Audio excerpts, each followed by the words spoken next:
Benvidas e benvidos a esta última sesión que temos pola mañá e que comezamos xa de contado porque vamos aí, temos incluso uns minutiños de retraso, non? Presento moi rapidamente entón, para non ocupar máis tempo, a Marchel Mariscal, que vai presentar esta intervención que era con moito a que esperaba eu así con máis ilusión polo seu título, así de entrada, que me parecía super inspirador e apetecible, non? Marchel, ademais, que dirixe actividades de... Unha delas chamase Exploradores, me parece, non? Que estiven vendo... Sí, es el título que le hemos puesto, sí. Unha actividades nese ámbito que nos presentaba Arantxa pola mañá, ese ámbito do UBI que de Tabacalera, que xa que ten que ter, pois eso, a influencia de Marchel seguramente influe na creación dese ámbito, e ese ámbito, ese contexto de traballo ten que indudablemente influir nel pois para facer cousas interesantes, non? Exploran o pensamento crítico. E el ten esta presentación con este título, xa vos digo, que me parecía tan apetecible, non? O alfabeto ten a palabra un tango no presente carnívoro, e que ven, pois, dun personaxe que ten unha formación moi mestiza, híbrida, non? Entre a educación e a socioloxía, entre aquí... entre o País Vasco, entre España e os Estados Unidos, entre a literatura, a lingua e tamén a música, non? E entón, pois penso que vai ter, polo que vin un pouco do que temos falado, pois vai desgranar aquí unha serie de ideas que non fan máis que abondar pois en todo este enorme fluxo de ideas que levamos esta mañá, non? Que nos presentan esta idea da biblioteca escolar como un espazo que lía hoxe no periódico así pola mañá, unha idea que me parecía interesante que xurdía na Feira Internacional de Literatura de México, non? Que decía a biblioteca como espazo pacífico de revolución contra o tópico, non? Contra os tópicos ou contra a rutina, diría eu tamén, non? Sí, ya lo he visto yo, venía en Babelia esta mañana. Sí. Me pareceu moi apetecible. Entón, nada máis. Marchel, cando queiras. Muy bien. Ponme situar por aquí abaixo. Bueno, muchas gracias, Paco, por la presentación. Espero que tras estas palabras que agradezco, igual que agradezco a toda la organización por el trato que nos están dando estos días, espero no defraudar ante estas expectativas. Bueno, el título tiene su trampa también, podría haber sido un título mucho más descriptivo, sin duda, que es lo que toca en el mundo, digamos, de la educación y de la ciencia, etcétera. Pero bueno, yo voy a reivindicar aquí, entre otras cuestiones, el lenguaje poético. Pienso que el lenguaje poético, y si alguien ha leído a Nietzsche como referencia, la poesía no es solo esta cuestión noña que vemos en muchos blogs de internet hoy en día. La poesía está en los textos de Nietzsche, que será seguramente uno de los grandes pensadores de la época moderna, ¿no? Entonces vamos a hablar, voy a ir repitiendo ideas, voy a divagar, seguro, me conozco, pero pienso que divagar está infravalorado. Pienso que cuando uno divaga es un poco como caminar, y tampoco creo en lo que nos han enseñado desde pequeños. El camino más corto entre el punto A y el punto B es la línea recta. Yo vengo de una familia de pescadores, muchos de aquí, como buenos gallegos que sois, muchos sois de la costa, y quien conozca un poco el mar sabrá que muchas veces el recorrido más corto exige, conociendo y atendiendo a los vientos y a las corrientes, una elipsis, ¿verdad? Entonces seguro que divagaré, como lo estoy haciendo ya. Y al mismo tiempo voy a repetir ideas que de básicas las olvidamos el día tras día. Entonces me gustaría que mi intervención, este encuentro, fuese un despertar nuestras conciencias mirarnos a nosotros mismos como bibliotecarios, bibliotecarias, como educadores, como docentes, como profesores, maestras, reivindicar la palabra. He preparado un pequeño guión, a ver si lo puedo seguir. Y básicamente esa es la idea.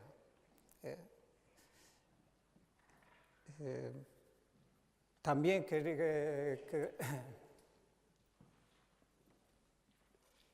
quiero que entendamos que la educación, el aula, muchas veces en el día tras día olvidamos que formamos parte de un tiempo y de una época, de unas dinámicas que están muy por encima de nosotros, que cuando los chavales, los jóvenes entran a clase, ya vienen con un mundo que realmente hoy en día es un mundo excesivamente estimulante para ellos, y lidiar, trabajar con esa estimulación y encauzarlos hacia la reflexión no es tarea sencilla. Tampoco es tarea sencilla hoy en día ser bibliotecario o profesor o maestra cuando vivimos una sociedad en la que las cuestiones humanísticas están bastante apartadas. Y bueno, ya entraremos ahí en el área de la pedagogía, etcétera, y vamos al grano. Sí me gustaría que para que esto funcione, yo siempre pienso que igual que estoy yo aquí, podría estar ahí sentado y cualquiera de ustedes podría estar aquí, y lo imagino tal cual, igual en el aula, ¿no? Con esto quiero decir, igual que cuando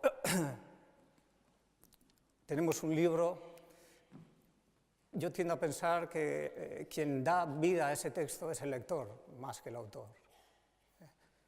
Si ese libro no llega a manos de un lector, una lectora que se implique en ese texto, en ese meollo, en esa vida escrita, la comunicación se pierde, no existe. Un libro sería como un objeto decorativo. Aquí lo mismo. Vivimos una sociedad en la que, una sociedad sorda, cada vez más sorda, dentro de esta sobreestimulación que hablaba. Y escuchar no es un acto pasivo, o no debería serlo. Escuchar debería ser un acto realmente activo. Quien escucha, y esto lo dice muy bien Byung-Chul Han, este filósofo de moda surcoreano que trabaja en Alemania, en su último trabajo, La expulsión de lo distinto, en su último capítulo lo dice bien claro, tal como vivimos, seguramente en el futuro habrá una profesión que se llamará la profesión de oyente. Entonces, ese pequeño esfuerzo, a pesar de que ya llevan ustedes 2 horas de intercambio y de escuchar a distintas personas, si hay una escucha activa, quien habla siente que esa puerta se ha abierto y fluye más la comunicación. Bien, vamos poco a poco avanzando. He preparado como 4 o 5 secciones básicas. Las primeras no nos extenderemos mucho y para llegar al meollo de la cuestión, tal como yo lo veo, que seguía como en este mundo de imágenes, en esta creación, en esta hiperrealidad, como queramos llamarlo, la palabra ha caído en desgracia, ¿verdad? Se está ahuecando, está perdiendo valor tanto simbólico como peso específico, y eso afecta a la educación, afecta de una manera realmente que va a pasos agigantados, a una velocidad irrefrenable, ¿no? Entonces, la palabra es ahora entre las pantallas. ¿Para qué son las escuelas? Lanzaré preguntas ¿para qué es la escuela? A veces olvidamos las cuestiones más básicas, ¿no? En el día tras día queremos terminar el programa porque lo exige el ministerio porque hay exámenes, etcétera, etcétera. En esa lucha yo distingo mucho entre profesor y educador. Educador, del latín educare, es el que guía, ¿no? Y yo creo que ese es realmente nuestro trabajo, guiar a la juventud. Hablábamos de esto seguidamente también. Entonces, esa pantallización que vivimos y que a partir de la digitalización pues, ha tomado un rumbo y un camino imparable, lo cual nos exige también preparar a la juventud no solo para que entienda el texto escrito y el texto oral, sino también para entender la imagen. Vivimos en un mundo de imágenes, pero no preparamos a los jóvenes cómo vivir, cómo entender, cómo relacionarse con esas imágenes que encontramos en casa, en el televisor, en el ordenador, en el bolsillo y demás. Entonces, ahí creo que debemos de hacer un trabajo de alfabetización también cara a la imagen, porque es el futuro con el que vivimos, ¿verdad?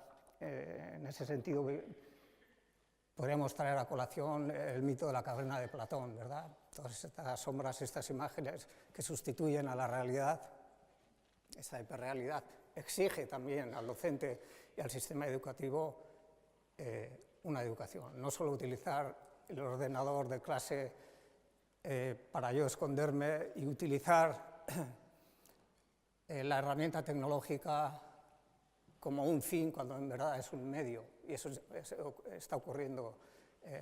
Nos escondemos mucho detrás de la nueva tecnología, y eso debemos recordarlo. ¿Para qué estamos utilizando, verdad, la tecnología? ¿Es el fin o es el medio?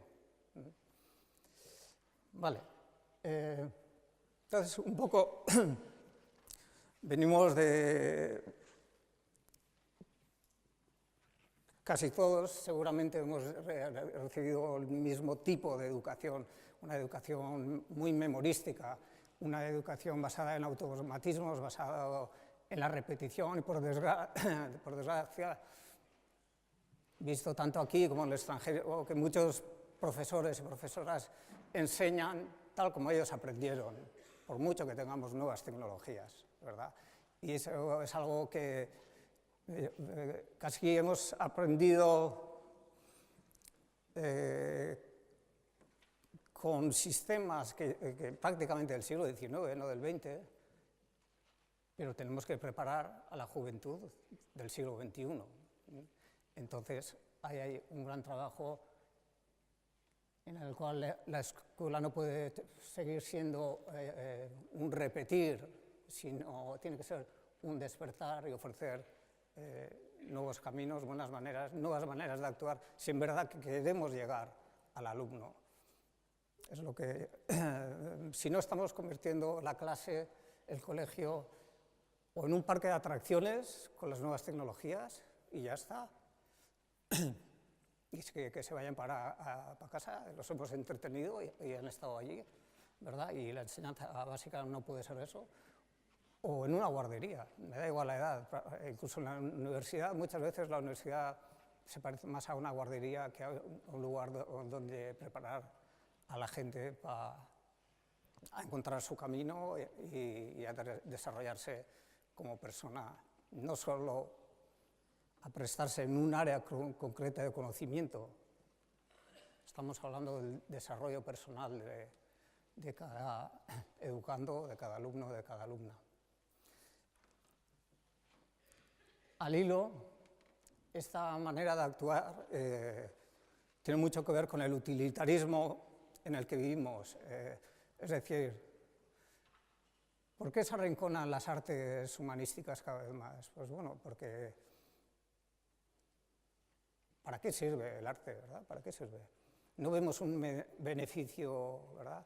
Actuamos cada vez más con esta mentalidad utilitarista, es decir, una sociedad absolutamente capitalista, en la dinámica que nos rodea y en la que estamos inmersos, es un hacer, pero si hay un beneficio. Si no vemos un beneficio, además un beneficio inmediato, parece una pérdida de tiempo. Hay un pequeño libro que os aconsejo encarecidamente, de Nuccio Ortini, un filósofo italiano, se titula La utilidad de lo inútil. Se lee muy fácilmente, referencias de todo tipo, pero pone el dedo en la llaga en este sentido. ¿Para qué sirve un cuadro de Picasso? ¿Para qué sirven unos sonetos de Shakespeare? ¿Para qué sirve una escultura? ¿Verdad?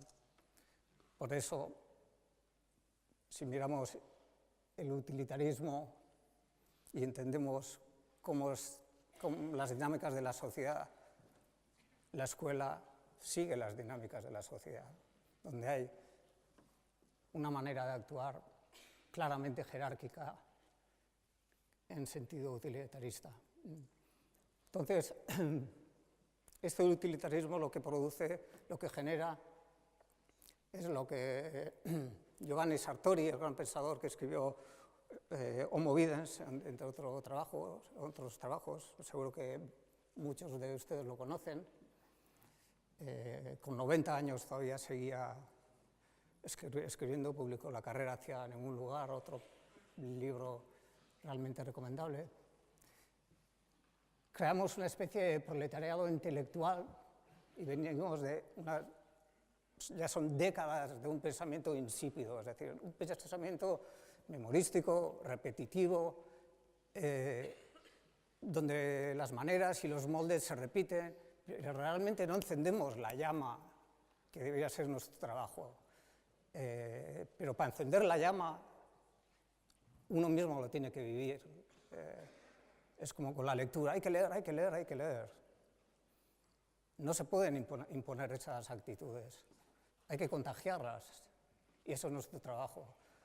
Yo siempre he dicho que al final de un curso, que si he terminado el programa, siento que no he sido un buen profesor. Siento que no he hecho mi labor, siento porque todos los días surge cuestiones que hay que atender en el momento.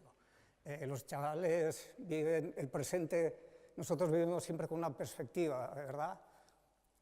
Ellos no tienen perspectiva. Entonces las preguntas que se lanzan, si son pertinentes, claro, no para perder el tiempo, hay que responderlas en el momento, y si hay que cerrar el libro, y creo que ahí comienza verdaderamente la educación.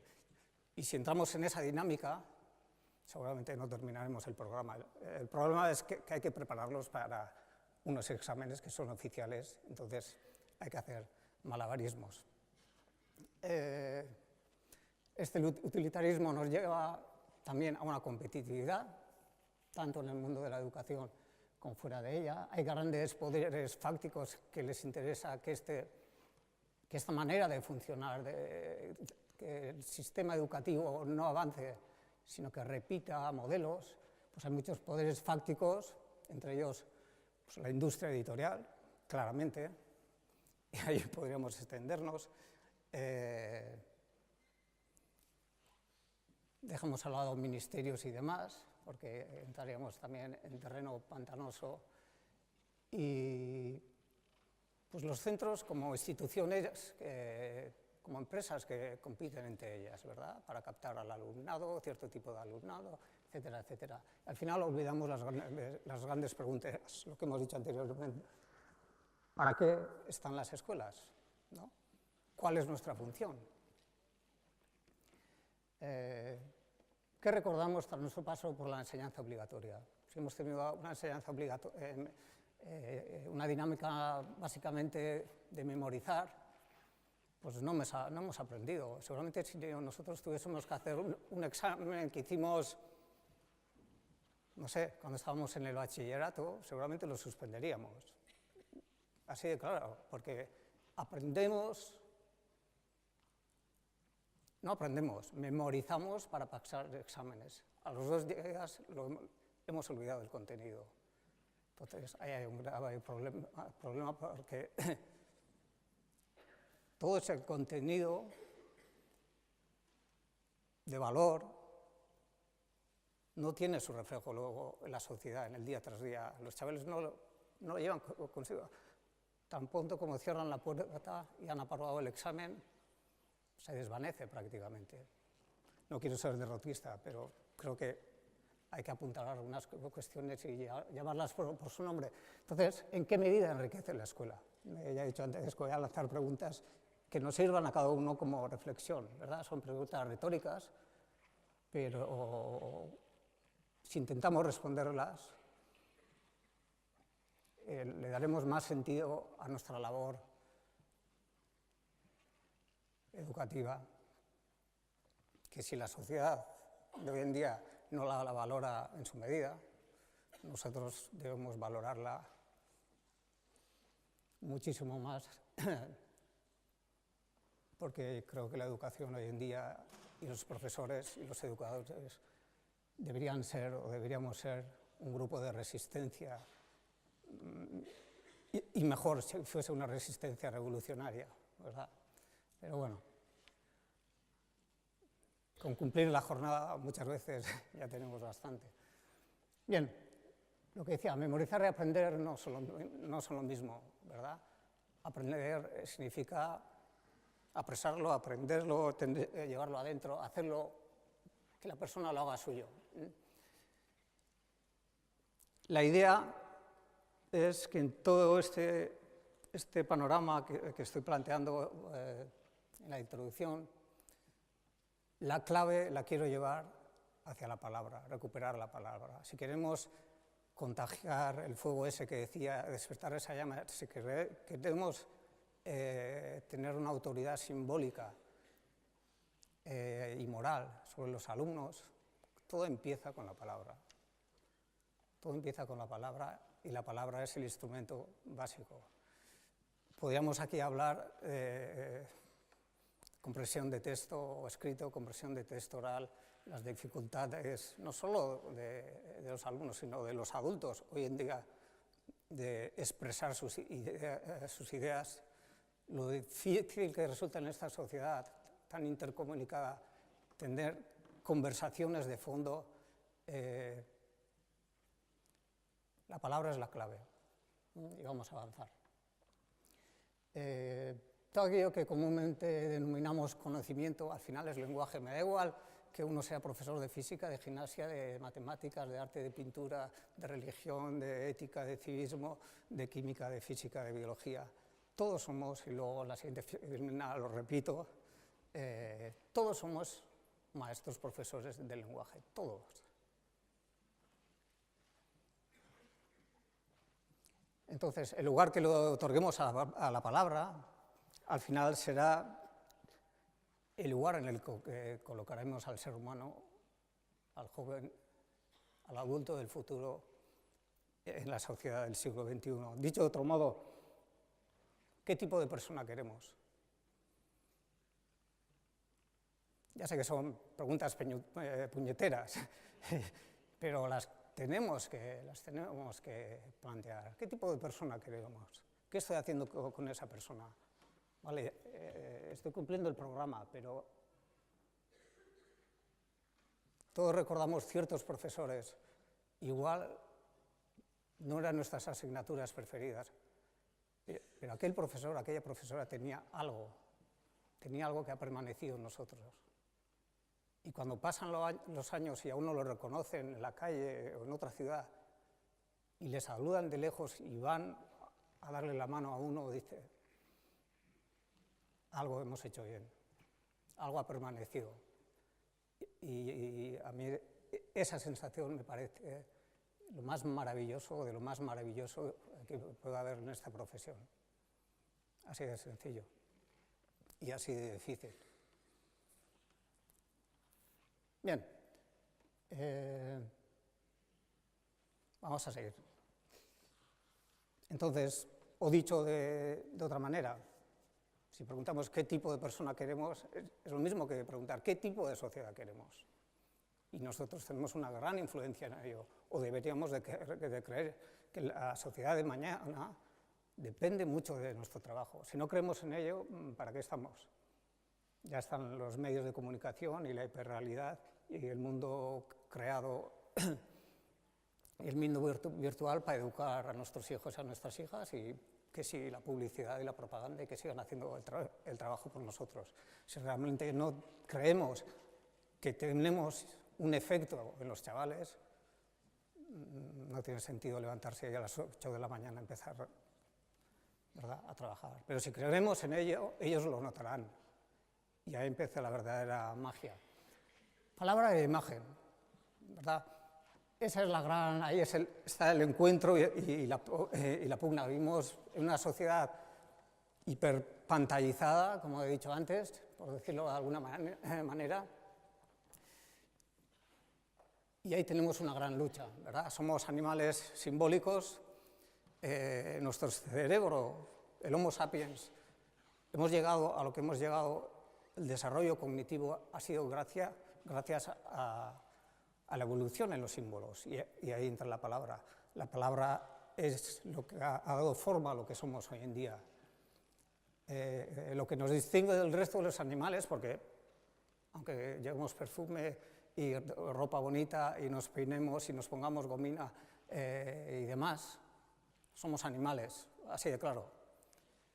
Pero somos animales con la capacidad del pensamiento abstracto. Eso es lo que nos distingue del resto del mundo animal. Y ahí la clave es la palabra. El símbolo por excelencia es la palabra. Pero, ¿qué ocurre aquí? Nuestro símbolo por excelencia es la palabra, pero vivimos cada vez más en una cultura de la imagen. Entonces, en este choque, y esto es yo creo lo más importante de la ponencia de hoy, y de lo que me gustaría exponer, o estoy exponiendo para despertar la conciencia de este choque que dificulta nuestra labor diaria. Si nosotros somos parte de la cultura de la imagen, pensad lo que supone la cultura de la imagen para los adolescentes, para los chavales. Es impresionante. Yo muchas veces me imagino tener hoy en día 12, 13, 14 años y me parece pero una bestialidad, realmente.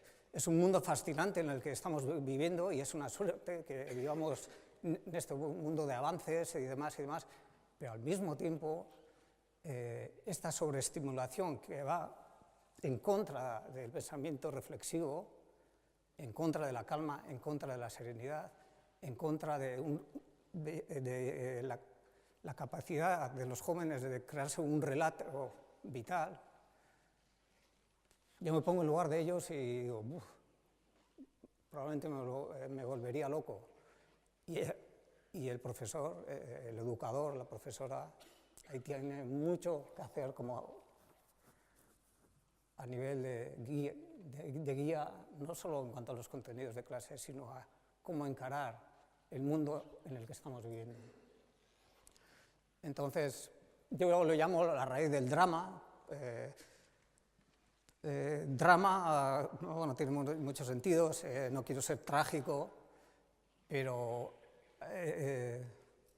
si hay un drama ahí, porque hay mucho dolor, lo queramos o no, hay mucha decepción, lo veamos o no, hay mucha frustración.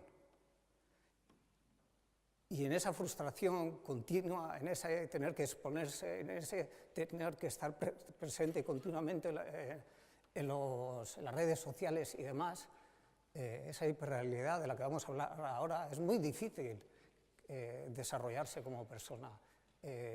Intentar no ser ajeno, sino convivir con esos estímulos que me entretienen, que me cortan el pensamiento y demás, y al mismo tiempo vivir un desarrollo más allá del primer plano en el que quedamos cegados. Tenemos que llegar a la vida real, al segundo plano, y no es tarea fácil.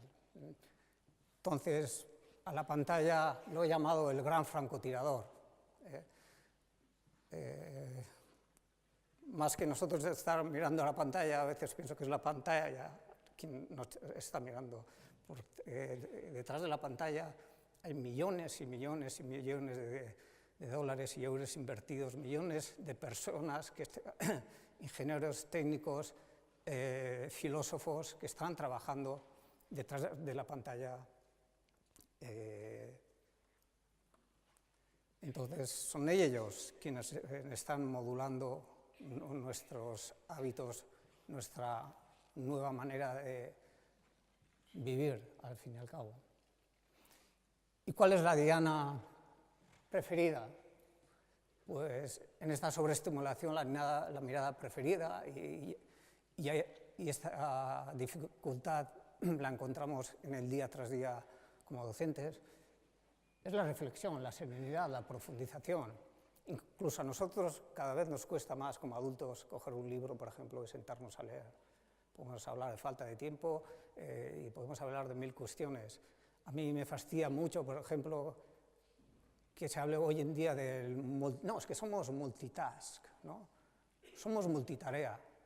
Bueno, los hombres cavernícolas también eran multitask, porque mientras cuidaban a la familia, tenían que tener cuidado con los animales que acechaban y al mismo tiempo tenían que avivar el fuego y el cerebro de ellos estaba atento no solo en cuanto a una tarea.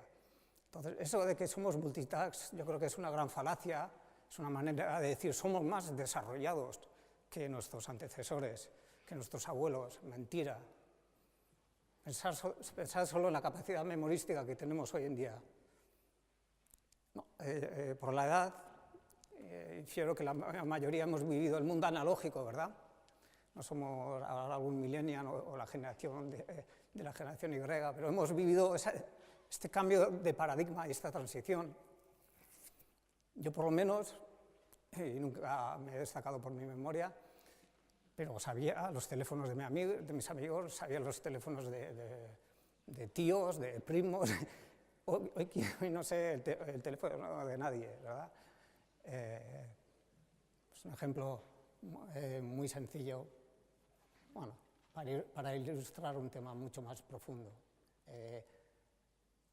La lectura, como he dicho antes, leer en internet, leer la pantalla no es lo mismo que leer un libro, ni mucho menos. La participación activa es muy distinta. Y volviendo a lo que decía de multitarea, no somos multitarea o no más que nuestros antecesores, porque, vale, soy multitarea porque tengo muchas pantallas encendidas, o estoy escuchando la radio, estoy barriendo, tal, pero si realmente estoy en una actividad reflexiva, como leer,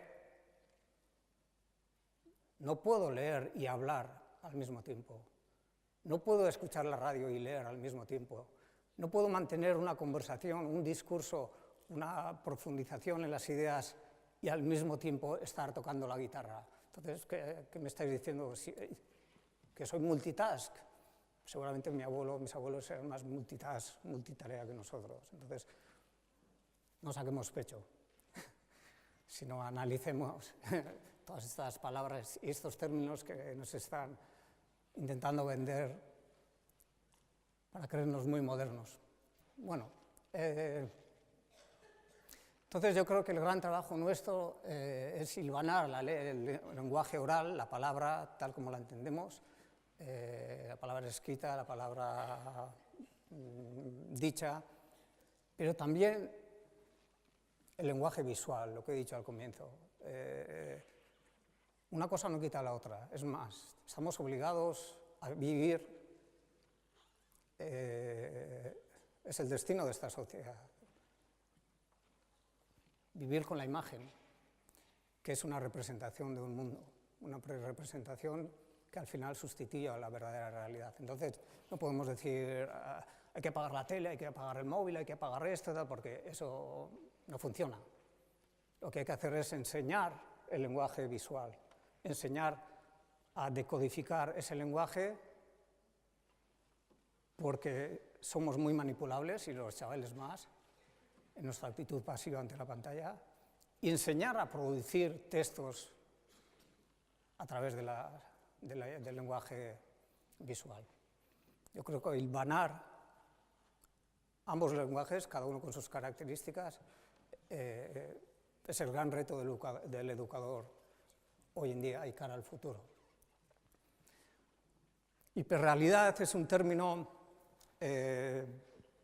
que sobre todo quien más lo ha trabajado fue Jean Baudrillard, que muchos conoceréis, un filósofo, un sociólogo, un pensador.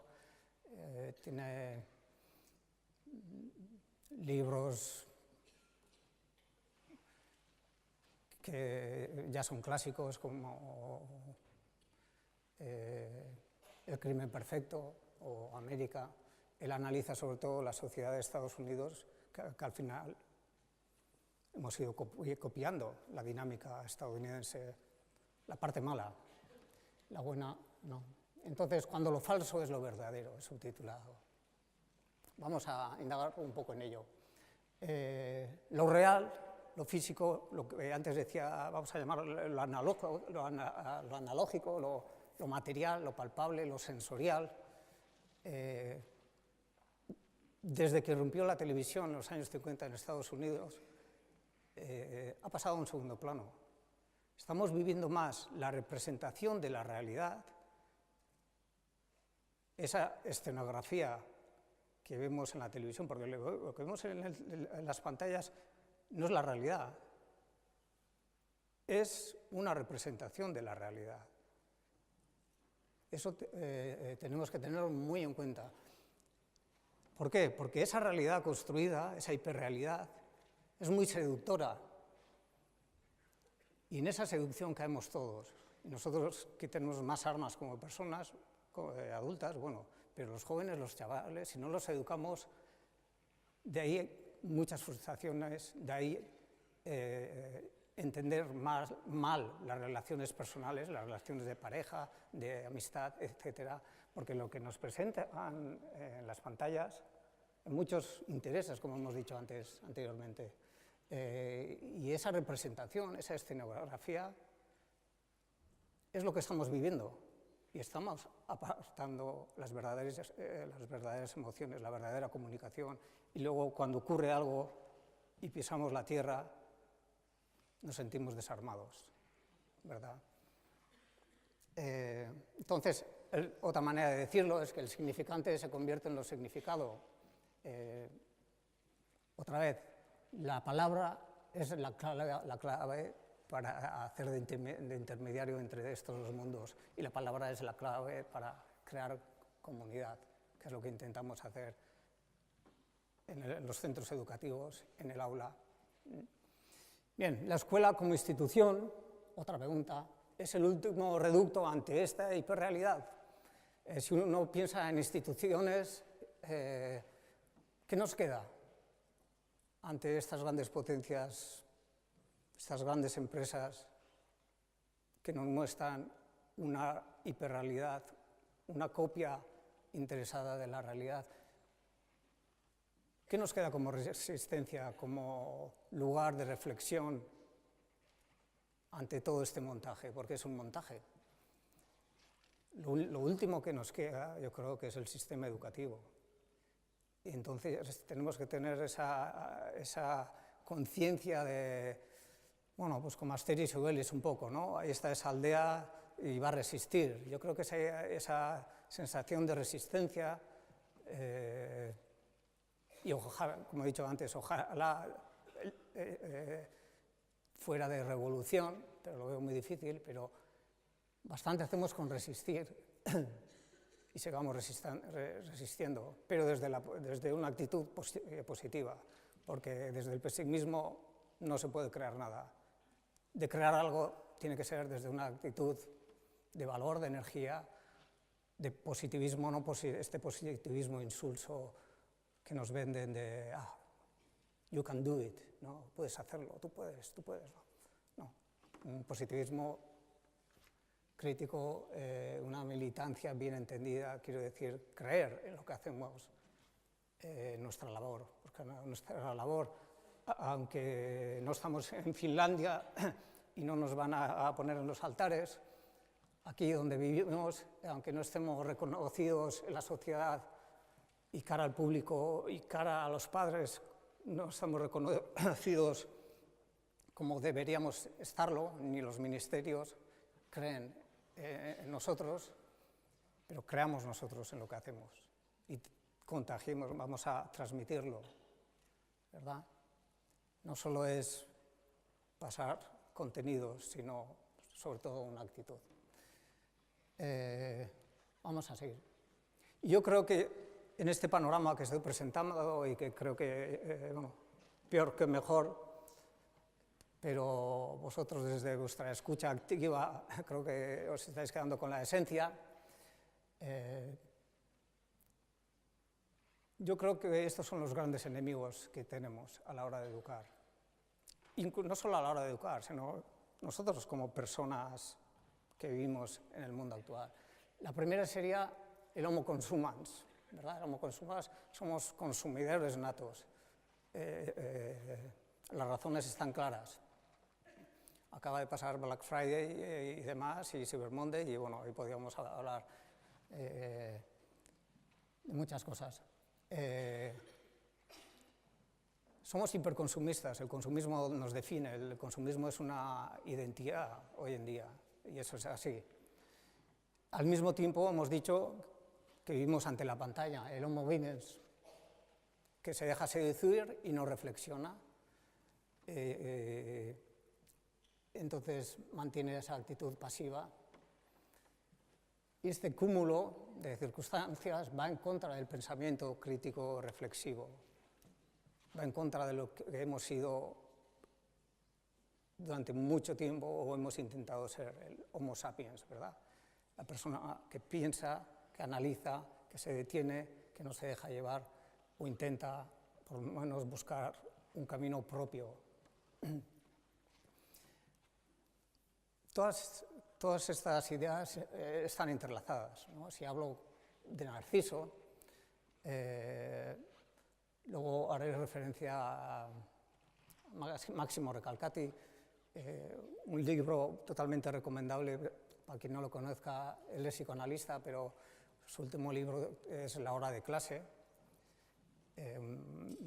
Habla del cambio de paradigma que estamos viviendo, echa mano de la mitología y habla de la escuela Edipo, que sería la escuela tradicional autoritaria, a la escuela que estamos viviendo hoy en día, la escuela Narciso, donde yo, y además con la confabulación de los padres y el maestro queda ahí apartado. Entonces no solo tengo que lidiar con el alumno, encima tengo que lidiar con los padres.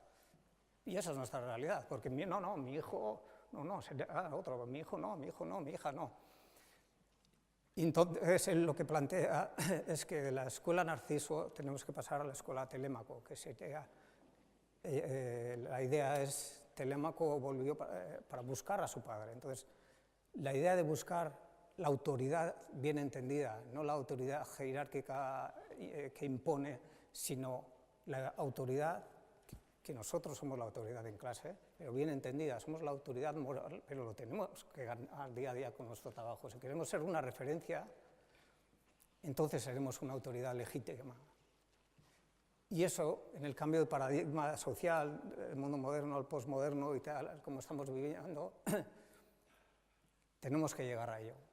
Tenemos que superar la escuela Narciso, que se basa en lo mismo que se basa el individuo del siglo XXI, simplificando, por supuesto, en el individualismo, el hedonismo, yo, ¿no? El iPhone, ¿no? De yo, el iPad, ¿no? El concepto de nosotros y la alteridad, respetar al otro, tener al otro como referencia, se está perdiendo. Todo es yo, y no, pero si estamos conectados, ¿vale? Una cosa es estar conectados, otra cosa es la comunicación real. Estar conectados no es gran cosa. Bien, por otro lado, el entretenimiento. Vivimos en la sociedad del entretenimiento puro y duro, en todos los ámbitos. Todo está planteado desde el entretenimiento, desde el aspecto lúdico, incluso la manera de viajar, la manera de consumir el tiempo que uno dispone, la manera de, lo que decía antes, plantear la clase como no hay que aburrirse, entonces hay que poner pantallas y hay que sobreestimular. No somos payasos de circo. Es decir, no estamos lo que decía antes, ni en un parque temático ni estamos en una guardería, pero eso lo tenemos que crear nosotros. Entonces, el entretenimiento está muy bien, pero está mucho mejor ser creativos y que esa creatividad sea estimulante y que esa estimulación creativa lleve al pensamiento reflexivo, a la calma, a la serenidad, al analizar y a que los alumnos participen y hagan preguntas y nos cuestionen y entremos realmente en esa comunicación. Cuando se crea esa atmósfera es realmente cuando la magia de la educación surge. El presentismo es otro de los grandes enemigos, el ahora y ya. No solo presentismo, sino yo lo he llamado instantaneísmo, es decir, el instante, ¿verdad? Igual que con el WhatsApp y las redes sociales, tiene que ser ya, ahora, pi, tiene que ser ahora, ya y yo. En ese contexto es muy difícil crear una narrativa temporal. Lo que nos está ocurriendo, y más a los jóvenes, y ahí la educación es clave, cada persona tiene que crearse su propia narrativa. No es que vivamos en un tiempo acelerado, como dicen muchos, que también, pero en la época de la Ilustración también lo decían, en la época de la industrialización también, vivimos demasiado rápido. Más que vivir acelerados, vivimos en un tiempo atomizado, vivimos en una interrupción constante. En esa interrupción constante es difícil crear un relato y cada persona tiene que crearse un relato propio porque es la única manera de caminar. Si no voy a estar dando saltos de un lado a otro, saltos que quizá me mantengan entretenido, pero me van a desorientar totalmente, hasta que llega un punto y me diga dónde estoy. Y esto ocurre mucho con los jóvenes y con los adultos hoy en día. Entonces, hay una desubicación en este mundo ubicuo, ¿verdad? La digitalización ha roto la barrera del tiempo y del espacio y en esta ubicuidad, paradójicamente, lo que estamos viviendo es una desubicación progresiva. Y esto es un gran problema a la hora de intentar crear diálogo, conversación, marcar caminos. Y luego hay otro factor que es la novedad. No solo a la hora de consumir, como consumas, sino que si no hay una novedad detrás de otra, me aburro. ¿Y por qué te aburres, verdad? La condición del goce dentro del acto del consumo, pero esa idea falsa del carpe diem, malentendido. El carpe diem, si queremos gozar de algo, tenemos que entregarle atención, tiempo, pensamiento. Pasar de un punto a otro de entretenimiento, al final no trae verdadero goce ni disfrute. Hay que paladear, hay que saborear, hay que compartir. Y eso exige una serenidad y un relato.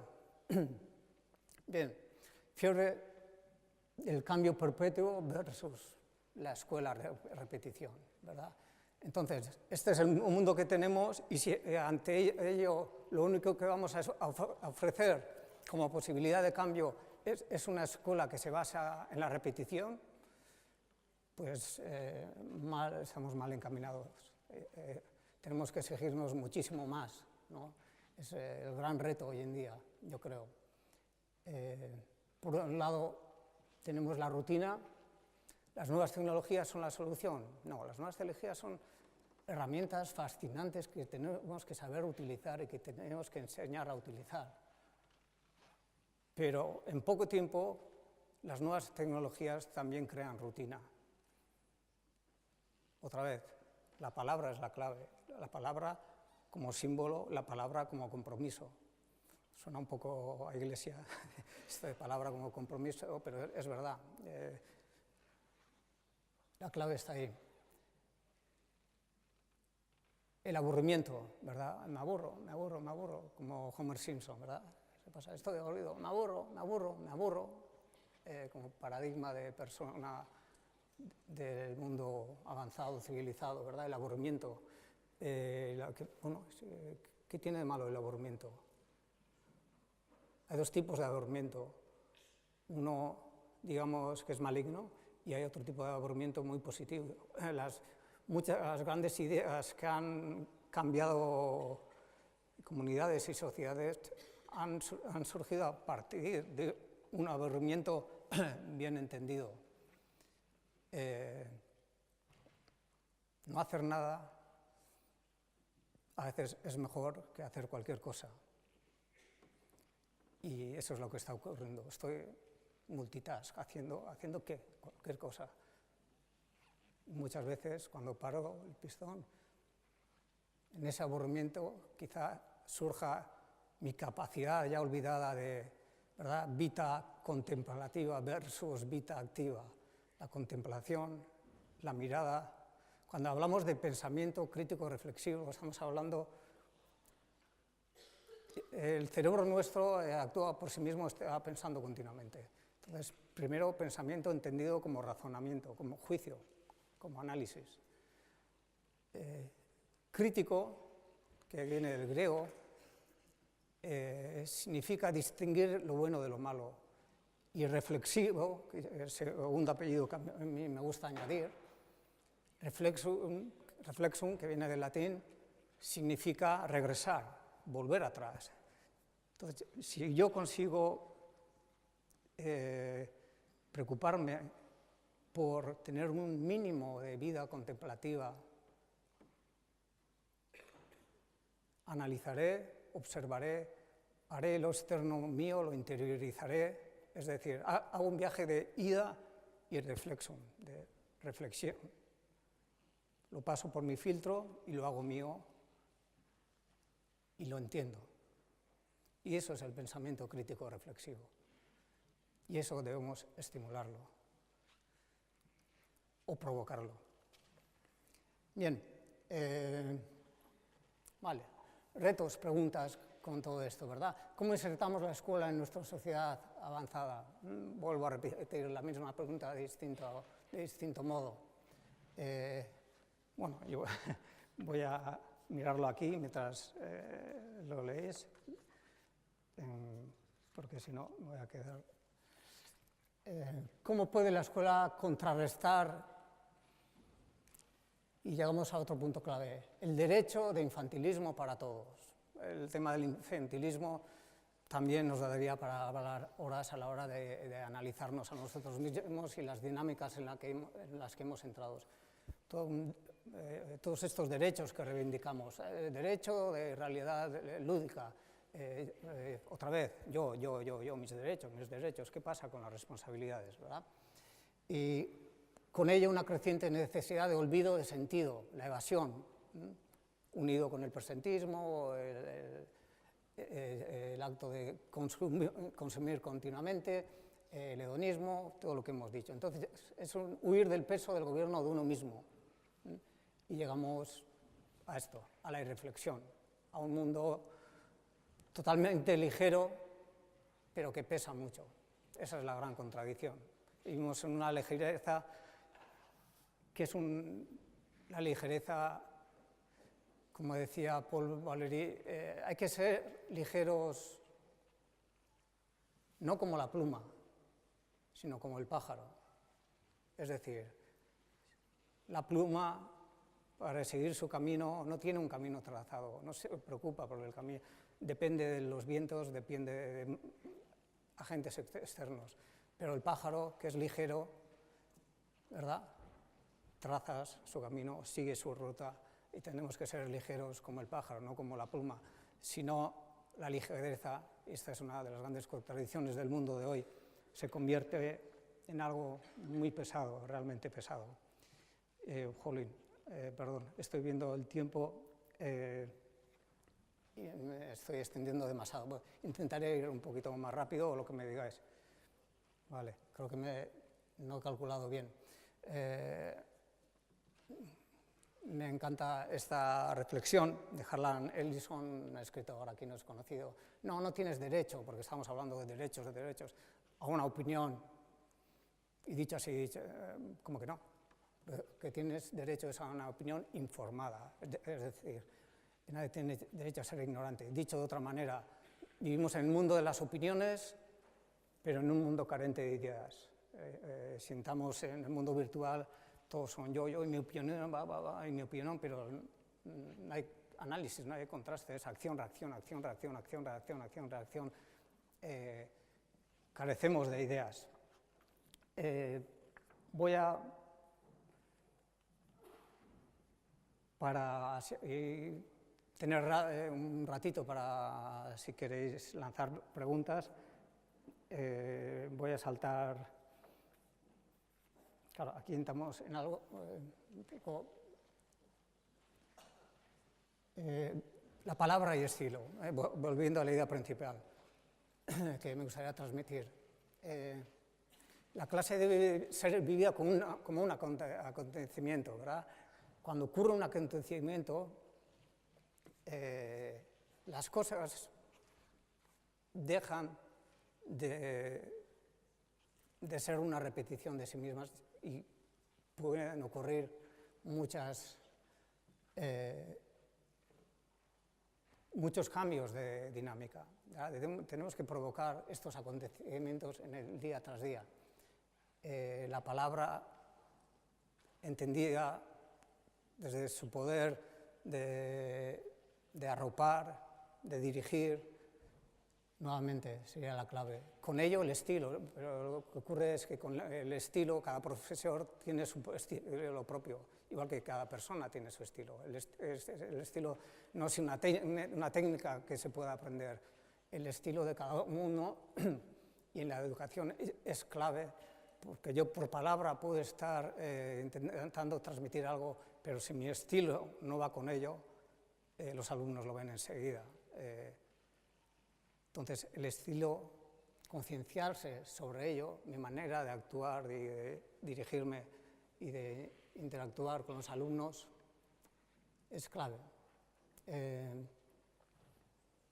Si no salvamos la palabra, dicha, escrita, escuchada, frente a este mundo feliz, pues otra vez la hiperrealidad nos va a aplastar. El sistema educativo va a ser, al final, otra parte más de los grandes conglomerados y los grandes intereses. La palabra como autoridad, ¿verdad? Lo he mencionado antes, la autoridad bien entendida, esto es, la autoridad legítima, no la autoridad impuesta. No tenemos que tener miedo a la palabra autoridad, nosotros guiamos la clase, aunque bajemos del estrado y nos pongamos en grupo, y hoy tú vas a dar la clase y me vas a decir qué hicimos ayer, etcétera, pero quien guía es el docente y nosotros somos los guías, debemos asumir ese rol, entenderlo debidamente. No es de, porque me he puesto el pater familias, ¿verdad? Esa idea antigua, porque soy profesor y estoy aquí, pues ya está. No, hay que ganárselo, hay que ganárselo. Y eso es la autoridad simbólica, moral, legítima, que tenemos que reivindicar y en la que tenemos que trabajar. Perdón. Para ir terminando, cuando estamos hablando de estilo, podemos unirlo con esta idea de, ¿verdad? En el sur se habla, en el mundo de las artes, en Andalucía y demás, del duende, ¿verdad? Aquí, los vascos y los gallegos no hablamos de duende, pero es una idea magnífica, y Federico García Lorca, en el año 33, en Buenos Aires, en una conferencia que dio allí, quiso explicar a los argentinos lo que es el duende. Y yo lo uno con el estilo, lo que estábamos diciendo, ¿verdad? El estilo es vivo, la palabra tiene carne, la palabra tiene cuerpo, yo soy la palabra, no puede ser de otra manera. Entonces, él dice que hay algunas artes donde se da más el duende, esa magia, que es estilo, al fin y al cabo, lo tienes o no lo tienes. Y dentro de esas artes, pues, incluye la poesía hablada, ¿verdad? Y como maestros, debemos vernos a nosotros mismos como poetas, no como embaucadores, sino como poetas que intentan crear un mundo con los alumnos, un mundo que debe ser superior o con una oferta más real para la persona que el mundo externo, ¿verdad? Entonces es creación en acto. Lo que hacemos es una vivencia, la hora de clase, ese momento, luego están las reuniones y lo demás, pero la hora vivimos, ahí se da la magia, la hora de clase, lo demás son añadidos. Y bueno, es difícil que uno tenga duende o trabajarlo, pero es una idea que creo que es sugerente y que estaría bien que nos lo llevásemos a casa. Voy a ir terminando porque aquí tenía la idea de corromper a la juventud en el buen sentido, en el sentido socrático, es decir, corromper a la juventud en el sentido de desviarlos del camino que ya está trazado, ¿verdad? Esa hiperrealidad. No corromperlos moralmente ni como agentes que están en el poder, sino corromperlos en el sentido de ofrecerles otro camino constructivo en lo intelectual y en lo emocional. Y termino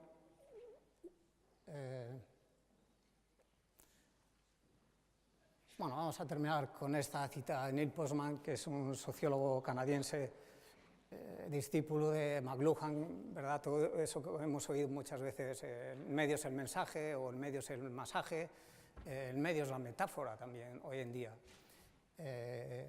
Pero ya, por ir terminando, y lo voy a leer en voz alta, Neil Postman está haciendo alusión a un mundo feliz, ¿verdad? Se nos puede controlar de dos maneras, como lo planteaba George Orwell en 1984, ¿verdad? A través del autoritarismo y el despotismo y el control férreo, o se nos puede controlar como está ocurriendo hoy en día, a partir del planteamiento de un mundo feliz. Esto es, dadle lo que quieren. ¿Quieren entretenimiento? Más entretenimiento. ¿Quieres 12 pantallas y que ocupen toda la habitación? Pues toma. Eso es lo que nos dijo, fue un escrito de 1900, los años 30, y está más vigente que nunca, ¿verdad? Controlarnos a través de la oferta, no a través de un control tradicional. Aldous Huxley creía que estamos inmersos en una carrera entre la educación y el desastre. Por eso escribía continuamente sobre la necesidad de comprender la política y la epistemología de los medios de comunicación. Finalmente intentaba decirnos que lo que afligía a la gente de un mundo feliz, y ahí estábamos todos, en un mundo feliz, no era que estaban riendo en lugar de pensar. La risa no tiene nada de malo, pero como dijo Neil Postman también en un libro suyo, divertirse hasta morir.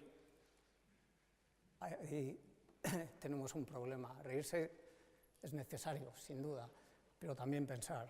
Entonces, no era que estaban riendo en lugar de pensar, sino que no sabían, y a eso estamos llegando, de qué se reían y por qué habían dejado de pensar.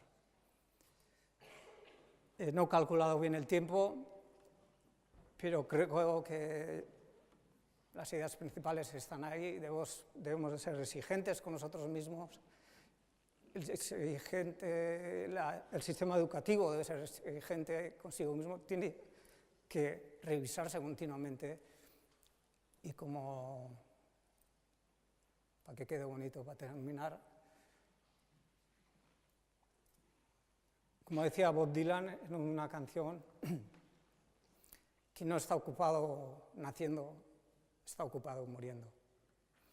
Ahí lo dejo. Muchísimas gracias.